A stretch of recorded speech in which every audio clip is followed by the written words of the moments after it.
I'm Richard Swanson, and this is the Boulder Avenue Art Space. We're on the top floor of the old Nabisco factory. It's a two-story brick building on Boulder Avenue. And I've had a studio up here for 25 years. There's about 4,000 square foot on this side of the building and another 6,000 on the other side. But over the years, over the 25 years I've been here, I've encouraged artists to come up to this space. It's a perfect place to make art, and it's an inspirational space in its own right. And so over the years, we've sectioned off different areas of the space, and 5 artists, in addition to myself, that make 6, have studios in this space. The space we're standing in now is open for any of us, the 6 of us up here, to put our artwork up anytime. And so it's not used to create work for the most part. There might be some spillover from the other studios if they have a big project going. But right now it's all spiffed up and showing 6 artists' work. This is a space I use, and it's really kind of a museum at this point since I've been up here so long. My work has evolved from working with a lot of natural materials, straw and barbed wire and cockleburrs, to name a few, and sticks and straw, and you just see remnants of all of this around here.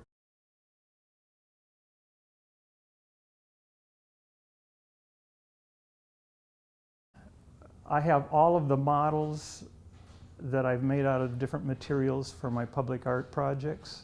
And so some of them that are on the shelves around here have been made into large art sculptures for public institutions. But there's hundreds of them, and so there's a lot of them that haven't been made into public art projects. So if you look around the studio, you'll see pieces made out of rope. This is just a piece that's made out of cardboard. And along this wall, another wall over here, I've got new work that's just small metal sculptures. I've given quite a bit of thought to where these shapes came from. And I started out my art career as a studio potter, and so vessels were just my whole life for a long time. And when I first started making other sculpture, the vessel influence was really just so prevalent. The rope piece over here just contains space, and it's pretty symmetrical, and the same for these dervish shapes that I've made out of steel and out of straw and out of clay as well. And since then, I think at some stage I broke out of that entirely, and things started moving out from a vessel shape. But I would say the unifying aspect of my work now is probably just a sense of motion, and I'm incorporating color a lot more than I used to.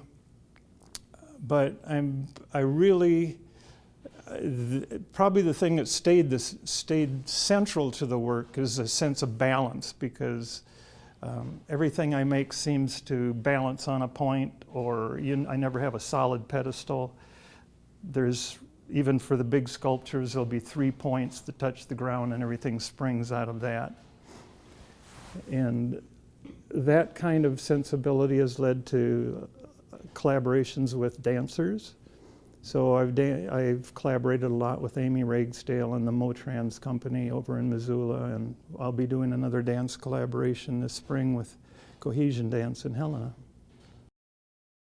Helen has treated me very well in terms of my public art. So I have a piece at the corner of the Holter Museum and at the Myrtle Loy Center, and also at the Helena College of Technology, which is now Helena College. And well, it's just a privilege to be able to think that that they want me to represent their vision in the community. A lot of my motivation for making art is just, both for myself and the people who are going to be looking at it, is that I want it, this sounds corny, but I want it to create a sense of joy, like this is an uplifting thing. And so the movement, the color, and a sense of humor is just very important in terms of motivating me to make art. And I need to have an audience for my art. It's a kind of a performance in a sense. I'm not an artist who wants to be in the studio and is making this just for myself. I have to feel that it has a broader impact in the community and just people who are looking at it and making people feel happy because they're looking at it. Typically a large sculpture just doesn't get built. I design, and I've designed in many different ways. Sometimes I just use small sticks or pieces of straw. Sometimes, for this whole series of work and for all of the public sculptures in Helena, actually, I started out with a flat piece of paper and just started cutting, and then just start folding in different ways. And this is the sculpture that's outside the Holter Museum. It's called Redshift Rocker, but this is how it evolved, just out of cutting pieces of paper and folding them in different ways. And then I scaled it up to just a small scale metal sculpture. And when I actually built the piece, I made a quarter scale metal sculpture that we used then for the to make the final sculpture. And so quite a few of these have been made large scale. Some of them are just ideas for a large scale piece, like this one that's never gotten built. And so sometimes I use straw. This is a piece that was inspired by me doing a workshop with local materials out in Seattle in bamboo. And so I had the kids in the workshop use straw from a broom and straw that grows in the field to make little models, and then we scaled them up in bamboo. And I ended up making a metal piece that I've got in my yard now called Blue Bamboo. And then this whole wall and that whole wall are just maquettes I've made over the years. This is my the latest work, and I'm working in metal now. And I'm using color, and the pieces are getting more and more whimsical. And it's partly because I'm designing them a lot different. I'm using a drawing app on a computer screen, or on an iPad. And so I can get these really fluid motions with just drawing with my finger. And that's where all of this motion comes from. And it's just a different way of designing. Instead of working directly with materials, I'm drawing, and this part of a sculpture can be done. I'll say that's an interesting shape, and then I'll play around with what else I'm going to put with it. And so it evolves on a computer screen, and then I transfer those ideas to metal, and still try to. Definitely has that aspect of motion and whimsy that all my work seems to have had. I have a lot of fun with the titles too. I think naming a work is important to me. And although they're abstract, I just like to extend the humor as much as I can with the title of the piece, and at the risk of giving people ideas about what it might be about instead of letting them form their own opinions.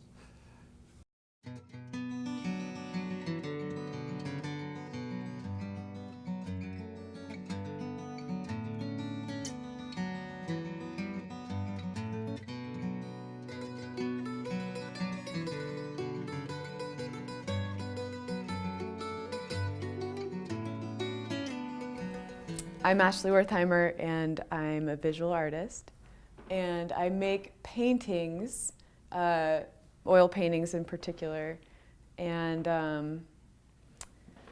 yeah, right now I'm playing with the idea of almost like creating windows. Basically right now I'm interested in creating pieces that are obscure and make it so that there's something almost in the way blocking your view entirely of what you're trying to see. But it's not necessarily a negative thing. I want it to be playful, experiential, and just like a visual blockage, because we all experience this in life, and I'm playing with that idea of trying to see something for what it is, but then having something in the way, whether it's good or bad or whatever. It's living life how you want to live it. And yeah, I'm really interested in color and playing with shapes too. I like to travel a lot, and there was a time I was in South America, and I was really interested in the assemblages on the side of the road, like roadside shrines that people would make. And there's a lot of flags on the side of the road, and through that experience I took a lot of photographs of that. And these shapes that you see here are actually inspired by flag shapes. And my older work, I actually create flags or color blocks that signify flags. Here I'm just having the outline shape of flags become a stand-in for the thing that blocks your view. I'm originally from Los Angeles, and when I moved to Montana, I definitely noticed how much clearer the sky is. And I take many photos to document sunsets, sunrises, and I've taken this into my work and have decided to encapsulate each piece in almost a container size, because the sky is so vast and so overwhelming for me that I like the idea of just kind of capturing it in a little box.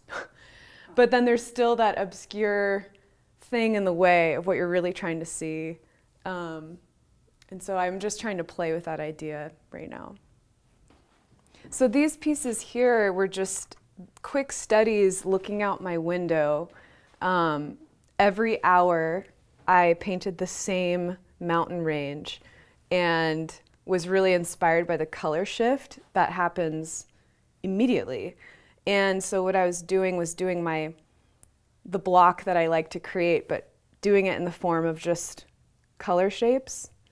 I just like the idea of playing with your eye. These were just fun for me, but I think they will eventually become big paintings. I liked where they were going. And then these little guys, again, a lot of my work is influenced by just looking out my window. Back here I have some of the idea of, or the flag pieces that I'd been doing, where it's just more literal flags, but I really like creating abstract paintings that have more to do with color blocks than they do with realism. I like making, just kind of playing with space, not really having a cohesive foreground or background, just kind of playing with the idea of space.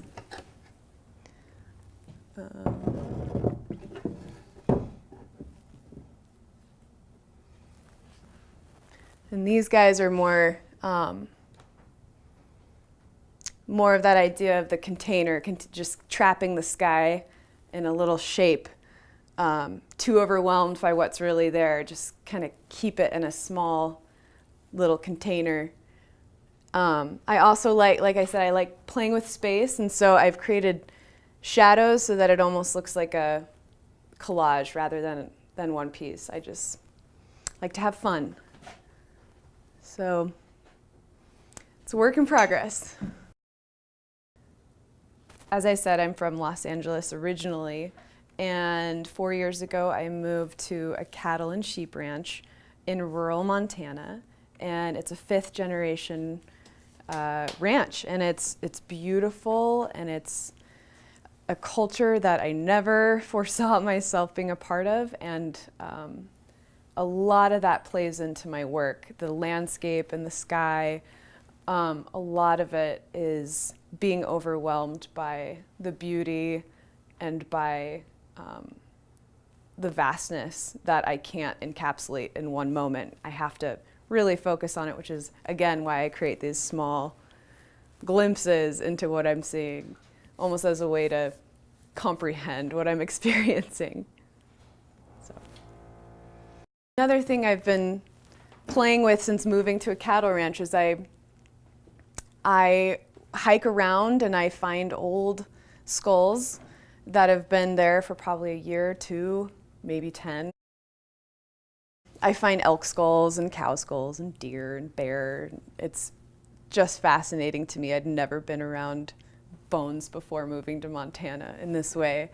And so I realized that it would become an interesting surface to paint on. And these are more decorative, but they've been really fun, actually, because unlike my paintings, unlike my oil paintings, I find these to be just much more playful and just about the idea of what's under the surface and what's on the surface, and kind of making a shrine of this animal that's lived a life and essentially died on behalf of humans. And I really,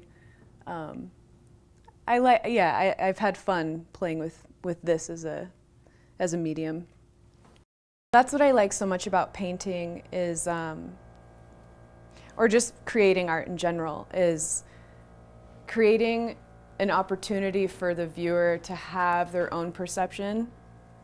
A lot of my pieces are personal to me, but I make them so that the viewer can have their own reaction, their own experience, because that's also how people experience nature and experience the sky and experience the landscape and what have you. So I don't want it to have one meaning ever.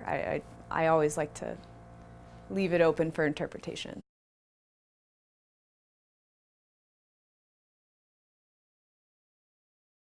I'm Susie Holt. I've lived in Helena a very long time, and I'm, apart from Richard, the artist who's been using this space for the longest time. I'm active in the arts community in Helena, and when I retired from being a librarian for 30 years, I went back to my real love with what I studied in school, and it felt like coming home when I came back to the art world, although I enjoyed my career too. These works are a response to the wildfire, the forest fire in 2000, the Cave Gulch fire that burned that whole watershed, and some property that we own up Magpie Creek. And I was heartbroken when the fire burned the property, all that property. But the next spring, the following spring, I had all these surprises and wanted to paint them. For instance, this reflects the incredibly rust wonderful rust color of the trees that weren't totally burned up, were just scorched. And of course the ash of the fire. But the next spring, the green that came up was phenomenal. It was so bright. But this was the biggest surprise of all, a little patch of sunflowers. And these sprouted up all over the property. And we figured they were caches of sunflower seeds that the squirrels had buried. And it was just like little bouquets coming up. And, you know, it was such a delightful surprise. These two paintings are a juniper that was totally built up, but I was struck again by the brilliant green and the ash, and then the circle of, how's it pronounced, penstemon? A flower. It was just a bright blue that encircled the ash that surrounded the burned up juniper. And so these are a couple of takes on that. I really appreciated the line of the branches that were left. And then I did a series of photographs on up the gulch because, again, in the spring I was so struck by the beauty of what was left. You know, you could begin to see the landforms. This is way up the gulch, way up high. And I really didn't notice in this image what I had until I got home and printed it. But it almost looked like elephant skin. But see what I mean about revealing the landform that the forest actually covers up, and so that was fascinating. And then this was the next year when it's turned green again, and the trees that you don't even really see here are stark and white against the green. I wanted to do photographs of these because I could never paint it.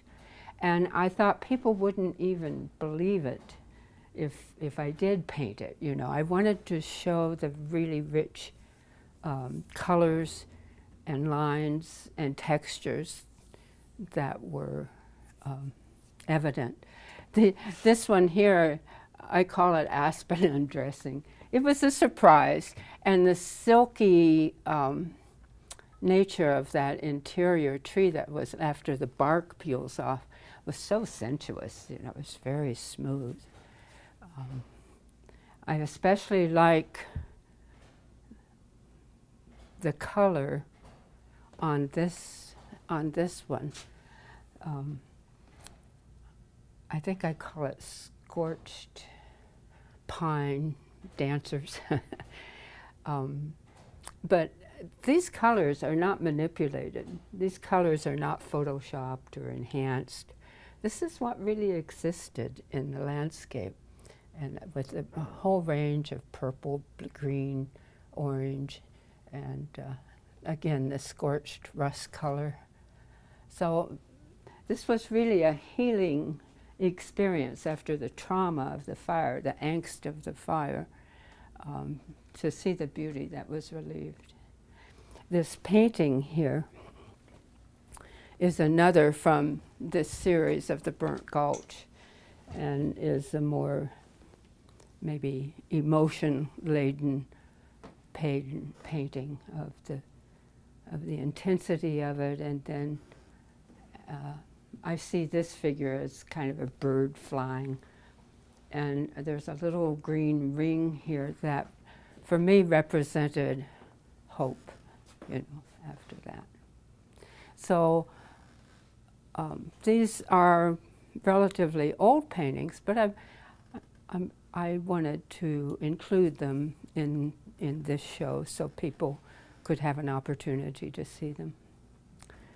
My most recent series, several years ago, my husband died, and it was it's a pretty intense experience after a 46-year marriage.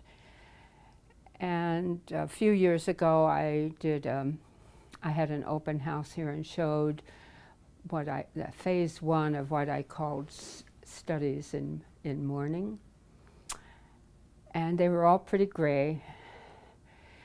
What I'm showing this weekend is called Studies in Mourning again, but it's phase two with the title of Transitions. And what I was expressing were the various stages or states of grief. And they don't follow any pattern. You know, they talk about the 5 stages of grief, but they can come in any order and at any time. And so that's what I was expressing in these paintings, trying to express. I took a single drawing image of a woman lying down. Perhaps you can best see it here. This is the hip and head and arm. That resonated with me. And I duplicated it, rotated it, manipulated it to try to express the different ways I was feeling. So you can see the range from kind of an intense bright thing to very grayed and moderate thing to paintings that are more gentle. So it was something I needed to express, and if there's someone with whom it resonates, you know, that's icing on the cake. And in my sense of art making, a series like this isn't really complete until you've shared it, and whether it resonates with people or not isn't a huge thing, but it's nice when it does. Yeah. And a lot of times a painting doesn't need a story at all, but I felt that I wanted to give the background of where these came from. Mm-hmm. None of this was intentional. I didn't think, oh, I'm going to do this and that. It was all intuitive as I painted and wanted to share my color sense, I guess, of what was going on with me. I was fascinated by what happens to the image when it is duplicated or reversed, like as in this one. And where is she in here? You know, now she's in the center, and it's a totally different image. So that was interesting to me. That was fun to see the changes, and then to respond to the drawing with the colors. These paintings were from the first series, Studies in Mourning, and it struck me that I could put them together and they almost told a story. They're more narrative, you know, about the grief, about the ghost, about moving on, you know, trying to move on.